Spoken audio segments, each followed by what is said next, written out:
ਅਗਲੀ ਖਬਰ ਕਰੀਏ ਪੰਥਕ ਹਲਕਿਆਂ ਦੇ ਵਿੱਚੋਂ। ਜਥੇਦਾਰ ਸਾਹਿਬ ਦੇ ਕਹਿੰਦੇ ਮਨਾਇਆ ਵੀ ਨਹੀਂ ਮਨੇ ਧਾਮੀ। ਬਿਲਕੁਲ ਜੀ, ਐਡਵੋਕੇਟ ਹਰਜਿੰਦਰ ਸਿੰਘ ਧਾਮੀ ਹੋਰਾਂ ਨੂੰ ਮਨਾਉਣ ਦੀ ਪ੍ਰਕਿਰਿਆ ਪਿਛਲੇ ਲੰਬੇ ਦਿਨਾਂ ਤੋਂ ਜਾਰੀ ਹੈ ਜੀ। ਤੇ ਉਸ ਸਾਰੀ ਪ੍ਰਕਿਰਿਆ ਦੇ ਤਹਿਤ ਹੀ ਵੱਖੋ-ਵੱਖ ਪਾਰਟੀਆਂ ਦੇ ਇਹਨਾਂ ਦੇ ਨੁਮਾਇੰਦੇ, ਐਸਜੀਪੀਸੀ ਦੇ ਨੁਮਾਇੰਦੇ, ਕੁਝ ਮੁਲਾਜ਼ਮ, ਉਹ ਸਲਾਹਕਾਰ, ਉਹ ਸਾਰੇ ਜਾਏ। ਪਰ ਧਾਮੀ ਸਾਹਿਬ ਨੇ ਆਪਣਾ ਫੈਸਲਾ ਟਾਲਣ ਦਾ ਫੈਸਲਾ ਨਹੀਂ ਲਿਆ ਜਾਂ ਆਪਣਾ ਅਸਤੀਫਾ ਵਾਪਸ ਲੈਣ ਦਾ ਮਨ ਨਹੀਂ ਬਣਾਇਆ ਤੇ ਆਖਰ ਜਥੇਦਾਰ ਗਿਆਨੀ ਰਘਵੀਰ ਸਿੰਘ ਵੀ ਉਹਨਾਂ ਦੇ ਘਰੇ ਪਹੁੰਚੇ। ਕਿਆਸਰਾਈਆਂ ਤਾਂ ਪਿਛਲੇ ਕੁਝ ਦਿਨਾਂ ਤੋਂ ਲੱਗ ਰਹੀਆਂ ਸੀ, ਉਮੀਦ ਕੀਤੀ ਜਾ ਰਹੀ ਸੀ ਕਿ ਜਥੇਦਾਰ ਗਿਆਨੀ ਰਘਵੀਰ ਸਿੰਘ ਉਹਨਾਂ ਦੇ ਘਰੇ ਜਾਣਗੇ। ਆਖਰ ਉਹ ਦਿਨ ਕੱਲ ਆਇਆ।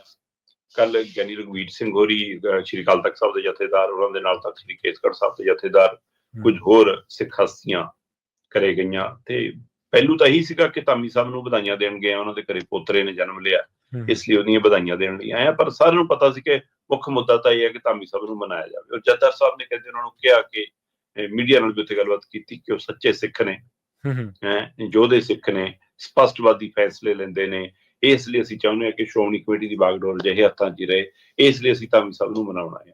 ਠੀਕ ਹੈ। ਤੇ ਉਸ ਤੋਂ ਬਾਅਦ ਉਹਨਾਂ ਨੇ ਇਹ ਵੀ ਕਿਹਾ ਕਿ ਧਾਮੀ ਸਾਹਿਬ ਹੋਰਾਂ ਨੂੰ ਅਸੀਂ ਇਹ ਵੀ ਬੇਨਤੀ ਕੀਤੀ ਆ ਕਿ ਤੁਸੀਂ ਆਓ ਤੇ 7 ਮੈਂਬਰੀ ਕਮੇਟੀ ਵੀ ਸੰਭਾਲੋ।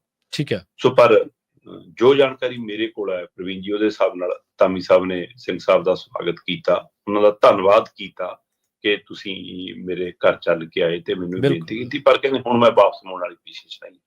ਠੀਕ ਹੈ।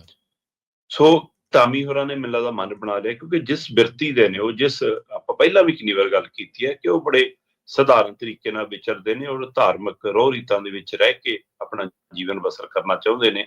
ਸੋ ਇਸ ਲਈ ਉਹ ਇਸ ਤਰ੍ਹਾਂ ਦੇ ਲਾਅ ਲਸ਼ਕਰ ਵਾਲੇ ਕਲਚਰ ਤੋਂ ਵੀ ਦੂਰ ਰਹਿਣ ਦੇ ਆਦੀ ਨੇ, ਉਹ ਇਸ ਚਮਕ ਦਮਕ ਤੋਂ ਵੀ ਦੂਰ ਰਹਿਣ ਦੇ ਆਦੀ ਰਹੇ ਨੇ।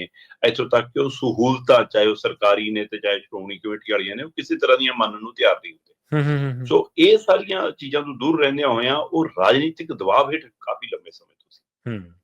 ਸ਼ਾਇਦ ਉਹ ਹੁਣ ਆਪਣੇ ਆਪ ਨੂੰ ਇਸ ਦਬਾਅ ਤੋਂ ਮੁਕਤ ਮਹਿਸੂਸ ਕਰਦੇ ਹੋਣ, ਕਿਉਂਕਿ ਉਹਨਾਂ ਦੀ ਪਹਿਲਾਂ ਵੀ ਇੱਛਾਵਾਂ ਨਹੀਂ ਰਹੀਆਂ। ਉਹਨਾਂ ਨੂੰ ਪਹਿਲਾਂ ਵੀ ਵੱਖ-ਵੱਖ ਅਹੁਦਿਆਂ ਤੇ ਲਿਆਉਣ ਦੀਆਂ ਕੋਸ਼ਿਸ਼ਾਂ ਹੋਈਆਂ, ਇੱਕ ਅੱਧੀ ਵਾਰ ਉਹਨੂੰ ਤੈਨਾਤੀ ਮਿਲੀ ਵੀ ਰਾਜਨੀਤਿਕ ਤੌਰ ਤੇ ਵੀ, ਪਰ ਉਹ ਇਹਨਾਂ ਚੀਜ਼ਾਂ ਤੋਂ ਦੂਰ ਰਹਿਣਾ ਚਾਹੁੰਦੀ ਸੀ। ਤੇ ਆਖਰ ਉਹ ਜਦੋਂ ਇਹ ਮਹਿਸੂਸ ਕਰਨ ਲੱਗੇ ਕਿ ਮੈਂ ਆਪਣੇ ਆਪ ਨੂੰ ਕਿਉਂ ਤਣਾਅ 'ਚ ਪਾ ਰਿਹਾ, ਮੈਂ ਆਪਣੇ ਆਪ ਨੂੰ ਕਿਉਂ ਧੋਖੇ 'ਚ ਰੱਖ ਰਿਹਾ, ਸੋ ਇਸ ਲਈ ਮੈਨੂੰ ਲੱਗਦਾ ਕਿ ਉਹਨਾਂ ਨੇ ਫਿਰ ਜਥੇਦਾਰ ਸਾਹਿਬ ਦੀ ਉਸ ਇਬਾਰਤ ਦੇ ਹਵਾਲੇ ਨਾਲ, ਜਿਹੜੀ ਉਹਨਾਂ ਨੇ ਬਾਹਰੋਂ ਪੋਸਟ ਪਾਈ ਸੀ, ਉਹਦੇ ਹਵਾਲੇ ਨਾਲ ਉਹਨਾਂ ਨੇ ਅਸਤੀਫਾ ਪੇਸ਼ ਕਰਤਾ ਸੀ। ਠੀਕ ਹੈ। ਸੋ ਹੁਣ ਉਹਨਾਂ ਨੇ ਜਥੇਦਾਰ ਸਾਹਿਬ ਨੂੰ ਕਿਹਾ ਕਿ ਜਥੇਦਾਰ ਸਾਹਿਬ, ਮੈਂ ਤੁਹਾਡੇ ਉਹਦੇ ਤੇ ਤਾਂ ਤਕਰੀਰ ਦੇ ਹਵਾਲੇ ਨਾਲ ਤਾਂ ਮੈਂ ਅਸਤੀਫਾ ਦਿੱਤਾ, ਤੇ ਫਿਰ ਤੁਸੀਂ ਕਿਵੇਂ ਉਮੀਦ ਕਰਦੇ ਹੋ ਮੈਂ ਮੁੜ ਕੇ ਉਹਦੇ ਪਰ ਖਰਾ ਉਤਰੂੰਗਾ, ਇਸ ਲਈ ਮੈਨੂੰ ਮਾਫ ਕਰੋ। ਉਹਨਾਂ ਫਿਲਹਾਲ ਨਹੀਂ ਮੰਨੇ।